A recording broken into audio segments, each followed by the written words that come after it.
up with a bright smile on now. Put me in the dark, so won't get lost now. To the moonlight, eyes you, Maria right now. You look into my eyes and felt a feeling that nothing got it feel like a slim night. Hey, come on closer, now I'm waiting for you, but don't hurry. Assalamualaikum warahmatullahi wabarakatuh. Selamat datang kembali di Penjaga Muda. Saya kali ini mengambil channelnya Mas Rohman karena Mas Rohman agak gila sebenarnya karena membawakan. Assalamualaikum warahmatullahi wabarakatuh. Selamat datang kembali dengan kami di channel Jaga Muda. Di perjumpaan kali ini kami akan membahas atau menjawab pertanyaan dari teman-teman semua seputar CPNS penjaga tahanan yang telah kami rangkum dari berbagai media sosial.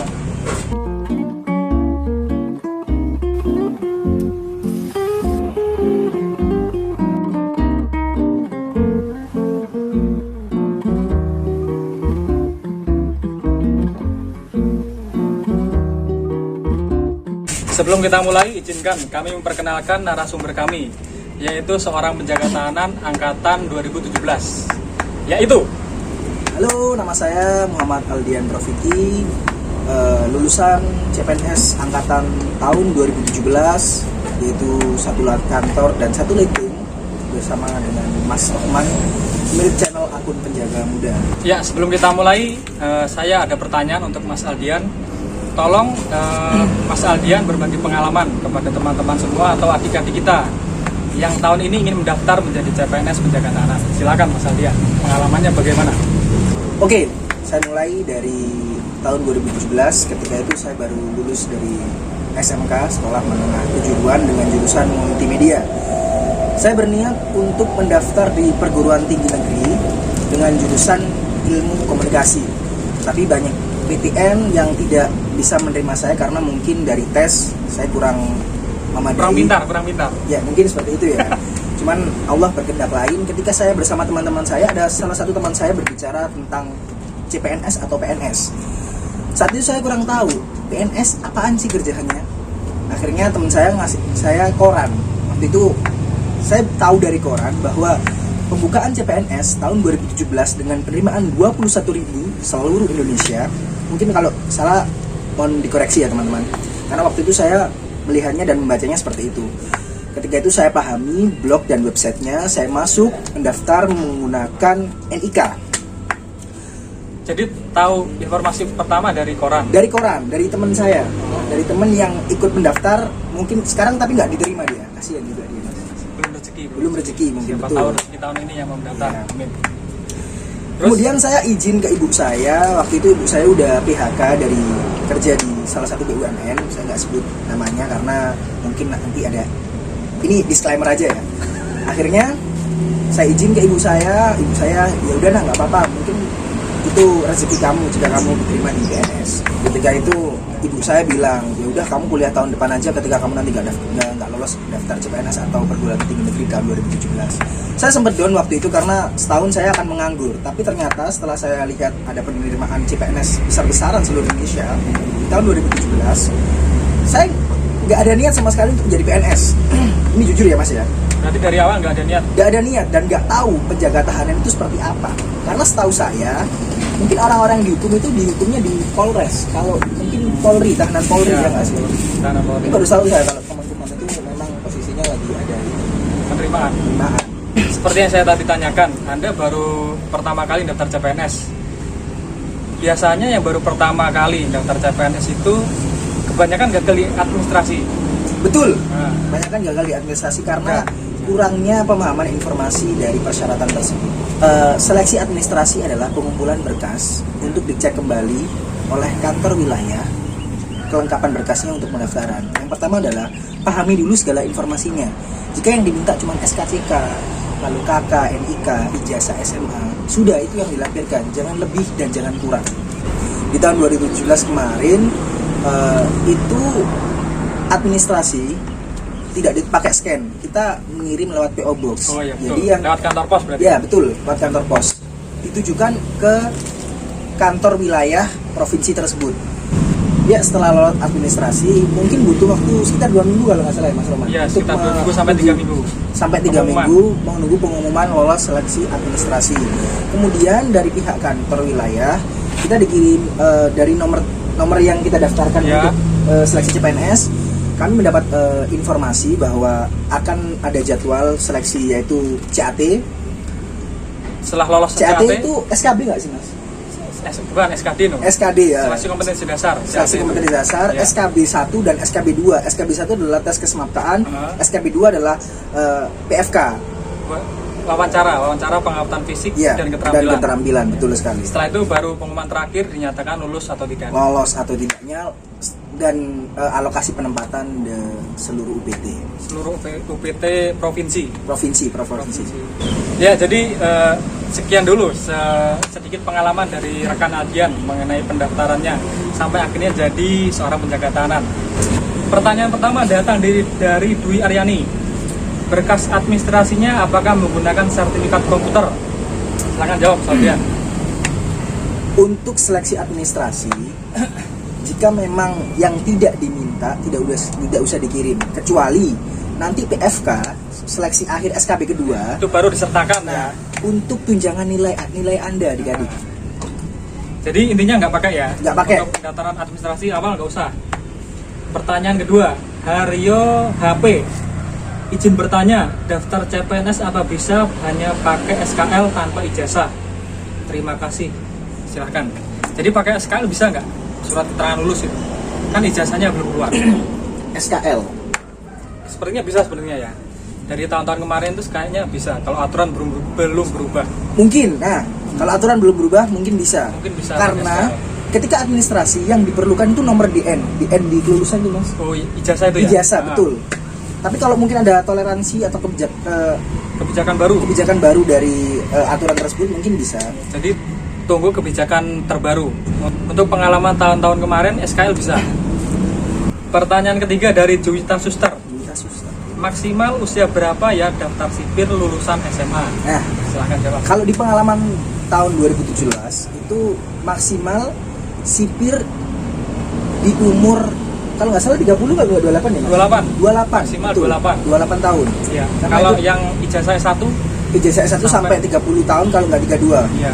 Mohon dikoreksi kalau bila salah ya. Langsung pertanyaan keempat dari Andwi. Tinggi badan minimal CPNS sipir berapa ya untuk cewek? Untuk cewek Nah, berapa? ini untuk cewek sekedar FYI aja ya, for your information. Kalau kalian punya tinggi badan yang sekiranya pendek, CPNS di Kementerian Hukum dan Hak Asasi Manusia, khususnya di penjaga tahanan, itu cewek minimal 155. Betul, Untuk kalian yang di bawah 155. 160, jangan minder. Coba aja nggak apa-apa. Ya, silahkan dicoba. Iya. Kalau untuk cowok 160. Untuk cowok 160. Tapi kalau untuk tahun ini saya kurang tahu Mas Roman. Iya, soalnya kan dari informasi terbaru Poltekkib 170. Poltekkib 170. 170 untuk Taruna Poltekkib. Mungkin nih kalian yang ingin mendaftar jadi Taruna Poltekkib bisa siapkan dirinya. Lanjut soal nomor 5 dari Andriana Dianto. Berkas-berkas yang harus disiapkan apa saja ya? Jadi yang pertama ada KK, KTP, akte, ijazah SMA, setelah itu foto 4x6 Iya, foto 4x6 sama Setelah itu ada swap foto. ya, swap foto sama KTP yang baru. Setelah itu pertanyaan yang ke-6 dari Anissa RNT. Penjaga sipir tahanan bisa nggak ya kalau matanya minus? Untuk teman-teman yang punya mata minus atau mungkin silinder dan lain sebagainya, Kelainan kelainan mata mata, punya ya. itu bisa, tidak ada batasan bagi orang yang matanya minus untuk daftar di Kementerian Hukum dan Hak Asasi Manusia, khususnya di penjaga tahanan. Betul sekali. Selanjutnya pertanyaan yang ke-7 dari Christian Jericho. Apakah bisa daftar kedinasan dan CPNS di tahun yang sama, tahun 2021? Nah, jadi untuk jika kalian ingin mendaftar sekolah kedinasan dan CPNS di tahun yang sama itu bisa. Langsung saja lihat di konten saya sebelumnya, sudah tertera jawaban langsung dari BKN. Jawabannya bisa. Yang tidak bisa adalah ketika Anda mendaftar CPNS dan P3K karena itu menggunakan linknya sama kalau CPNS dan P3K itu. Lanjut ke soal yang ke-8 dari Zikri MLN. Kalau yang udah nikah bisa nggak min daftar? Bisa nggak kalau udah nikah?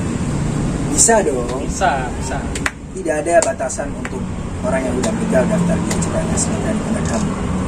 Karena kebijakan dari BKN itu memperbolehkan. Yang sudah menikah boleh mendaftar ya. Iya.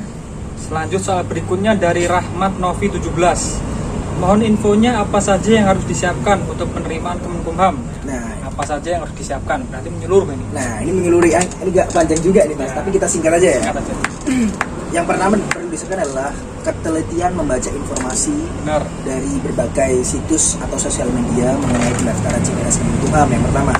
Yang kedua adalah materi-materi yang harus yang diujikan di tes seleksi Kemenkumham itu harus benar-benar dipelajari. Mungkin dari tips saya yang terakhir adalah doa dari ibu. Kita butuh restu dari orang tua, khususnya ibu. Kalau dari saya, apa saja yang harus disiapkan?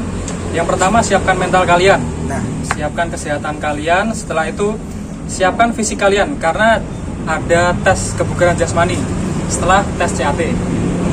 lanjut Mas Rohman. Dari pertanyaan siapa lagi? Dari Ade Jauhari, Adi Jawa. izin pencerahannya. Saya 2 kali ikut tes CPNS Kemenkumham penjaga tahanan, tapi saya gagal terus di CAT. Mohon petunjuk gimana supaya kita bisa lolos ujian CAT. Silakan. Ngomong-ngomong, dulu waktu CAT skornya berapa, rekan Aldian? Skor saya 342, alhamdulillah masuk ke passing grade. Passing grade semua ya? Ya, alhamdulillah. Mungkin ini sedikit pengalaman aja ya. Mungkin saya dulu di SMA itu sebelum ingin masuk ke PTN ikut les bimbel. Oh. Dan materi-materi yang diujikan dipelajari di les bimbel itu hampir sama seperti yang di Waktu CAT itu? waktu CAT.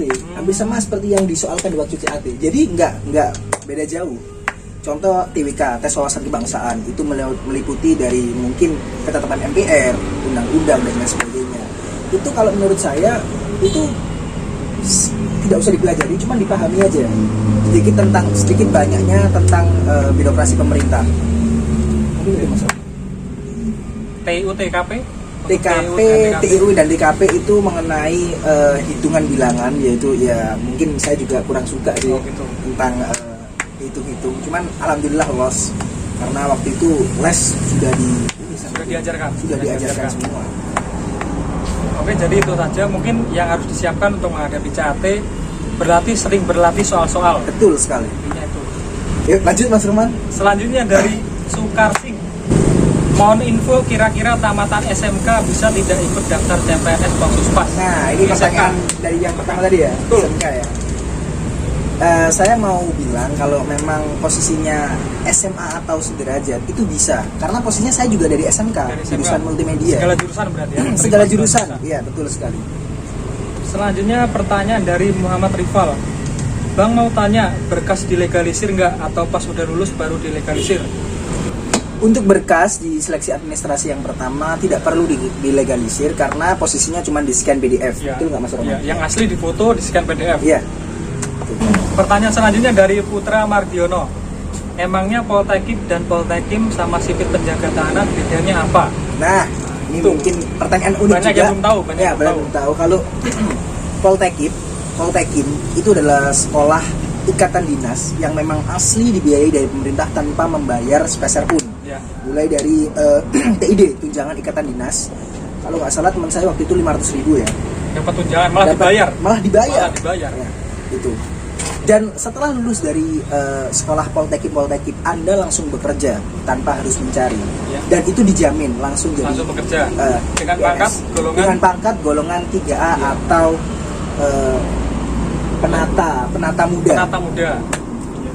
Kalau penjaga tahanan, Kalau penjaga tahanan sendiri itu lulusan SMA. Lulusan SMA. Posisinya langsung kita bekerja ke lapangan tanpa harus tanpa ada harus sekolah. pendidikan. Iya, pendidikan. Mungkin pendidikan ada waktu itu kita 1 bulan ya kalau nggak salah. Mas. Orientasi betul. 1 bulan. 1 bulan. Dengan pangkat Dengan pangkat paling rendah yaitu lulusan SMA pengatur muda. golongan 2 ya. Golongan 2A betul sekali. Setelah itu pertanyaan selanjutnya, Raden Mas Ngabai. Izin pencerahannya Bang, kalau umur 25 tahun dan sudah menikah, apakah bisa mendaftar CPNS Kemenkumham? Umur 25 tahun sudah menikah, apakah bisa mendaftar CPNS penjaga tahanan? Jawabannya bisa. Bisa Tidak sangat bisa. ada larangan, maksudnya tidak ada ini ya batasan untuk orang yang sudah menikah atau belum menikah ingin daftar CPNS Kementerian Hukum dan Asasi Manusia. Selanjutnya pertanyaan dari Erik. Apakah mendaftar CPNS itu mesti ada rapot SD, SMP, SMA? Silakan jawab Mas. Tidak. Kemudian Kalau di seleksi tahun 2021 ini ya Mas ya, itu Hanya yang yang asli dipakai cuman yang asli, ijazah SMA. ijazah SMA, rapot nggak usah. Rapot nggak usah. Rapot nggak usah. Selanjutnya dari Mila Ainul Umaya. Tahapannya itu dari awal sampai lulus Kemenkumham apa saja Kak? Soalnya bener-bener nggak ngerti. Harus mulai belajar dari mana? Waduh, ini kita jelasin dari runtut lagi deh Mas Rahman. Panjang juga ya. Jadi Ya, tahapannya dari awal. Ada 5 nggak sih? 4 ya? 4 atau 5 tahapan? Dari Administrasi. 5. Pertama administrasi. Administrasi, Lolos administrasi, pengukuran tinggi badan, pengurangan di badan, pengecekan berkas kalian. Iya, betul sekali. Setelah itu yang kedua, yang ketiga ada CAT. Tes CAT atau SKD, seleksi kompetensi dasar. Setelah lolos CAT, tahap selanjutnya SKB. SKB 1 dan SKB 2. Ketika Anda tidak lolos di SKB, mungkin nilai Anda nggak begitu mencukupi di SKB 1, bisa dinaikkan di SKB 2 tentang PFK. SKB 2 ada apa aja Mas? SKB 2 yaitu PFK, pengamatan fisik keterampilan, mulai dari pengecekan tubuh itu nggak ada tato, tindik, lalu tidak ada kecacatan Iya. mungkin. Ya, betul. Jadi ada administrasi, tinggi badan, pengecekan berkas, Ya. CAT, CAT, jasmani dan BPFK, Ya, wawancara itu. PFK. Selanjutnya, apa yang harus dipelajari? Itu tadi yang harus pelajari, kalian persiapkan berkas administrasi, setelah itu belajar mengenai soal-soal dari CAT itu sendiri. Ya, mulai dari TWK, TIU, dan TKP. Betul, lalu persiapkan fisik karena ada kesepakatan, lalu setelah itu wawancara dan pengamatan fisik. Ya. Selanjutnya pertanyaan dari Andri Kasama. Bang minta tips belajarnya gimana? Maklum kalau belajar sendiri itu susah buat ngatur yang mana yang mau dipelajari. Ini juga susah juga, Susah ya, juga. karena posisi kalau belajar memang harus ada guru teman-teman. Mungkin kalau dari metode belajar ya, mungkin kalau belajar memang harus pakai guru teman-teman, karena posisinya kalau nggak ada guru kita juga kesusahan memahami setiap pelajaran tersebut. Jadi saran dari saya itu kalau bisa cari jasa bimbel atau yang bisa bimbing kalian belajar buat tes ke CAT ini. CAT ini. Kalau saya waktu itu belajar sendiri, cuma saya nggak belajar baca-baca, saya cuma ikut tryout di Google itu saya searching. Nah, Tryout itu juga simulasi, bisa. tryout Itu simulasi juga bisa. CAT, langsung Belajar dari mengerjakan seperti tes-tes soal online itu, terus Anda jika Anda skor Anda kurang dan lain sebagainya, itu bisa Anda koreksi Ya. jawaban mana yang salah dan benar. Pertanyaan selanjutnya, Mas nanti seumpama waktu daftar online mengenai berkas, seumpama orang tuanya cerai dan menikah lagi, apakah harus membawa akte cerai? Ini Perlu dari nggak? siapa ini? Pertanyaan dari siapa, Mas? Nggak ada namanya ini. Ini nggak ada namanya, innocent ya? nge-DM. ADM. Jadi kalau yang diminta itu administrasi yang jelas, nggak usah melampirkan surat cerai dari orang tua dan lain sebagainya, karena Nggak itu perlu ya? justru membuat Anda gagal. Kalau pengalaman teman-teman yang dulu gitu sih, Mas. Jadi nggak perlu akte Ya, cerai. nggak perlu. Akte cerai nggak perlu. Ya. Selanjutnya dari Yogi Pratama, untuk tes fisik apa saja ya Bang? Kalau pengalaman saya dulu di tahun 2017, tes fisik ya Mas. Tes fisik kesemaptaan. Tes fisik kesemaptaan itu meliputi lari 12 menit, Ya. Setelah itu lalu pull up lap 1 menit. 1 menit, push up 1 menit, sit up 1 menit, dan lari shuttle run angka 8. Itu kalau nggak salah 20 detik ya Mas, paling lama ya? Waktunya Paling lama ya. 20 detik. Nilai paling bagus itu 15 detik kalau nggak salah. Nah, 15 detik. Ya, pertanyaan terakhir dari Ahmad Rosid. Nah, Maaf mau tanya, untuk tes SKB penjaga tahanan, tesnya kesemaptaan apa tes CAT seperti SKD dulu? Mohon infonya. Mungkin yang dimaksud seperti Pemda atau pemerintah provinsi. Jadi SKB-nya itu seperti SKD menggunakan CAT. oh enggak. Kalau di Kemenkumham kita langsung pakai fisik. Jadi kesemaptaan ya? Iya, kesemaptaan, memang benar-benar memiliki kesemaptaan. sama wawancara. Wawancara PFK itu yang PFK, tes SKB kedua. SKB kedua. Nah, ya. Udah selesai ya Mas Roman ya? Sesi pertanyaan dari teman-teman. Berakhir sudah, semua pertanyaan sudah kita jawab semua. Untuk teman-teman yang masih ada pertanyaan lagi atau kurang jelas, silahkan tulis di kolom komentar. Akan langsung dijawab oleh rekan Aldian. Ya. Bagi para peserta calon CPNS 2021 yang akan mendaftar di CPNS Kemenkumham, khususnya di penjaga tahanan, tetap semangat dan jangan berputus asa, Ya. karena masih banyak rezeki. Jika memang nggak lolos di tahun ini, insya Allah di tahun depan bisa melanjutkan. Yang ingin daftar di tahun ini semangat, kejar terus, cari informasi dan tetap belajar. Siapkan mental dan fisik Anda. Jangan lupa doa dari ibu, itu penting teman-teman. Betul. Ya, sekian dulu perjumpaan kita kali ini. Semoga dapat bermanfaat untuk teman-teman semua dan dapat menambah wawasan untuk kalian yang tahun ini akan mendaftar CPNS Penjaga Tahanan Kementerian Hukum dan HAM. Tetap semangat. Ya, tetap semangat. Ikuti terus konten-konten kami selanjutnya. Jangan lupa subscribe, like, komen, dan share. Sampai jumpa di konten-konten selanjutnya. Tetap semangat dan terus berusaha. Salam pemasyarakatan. Pasti.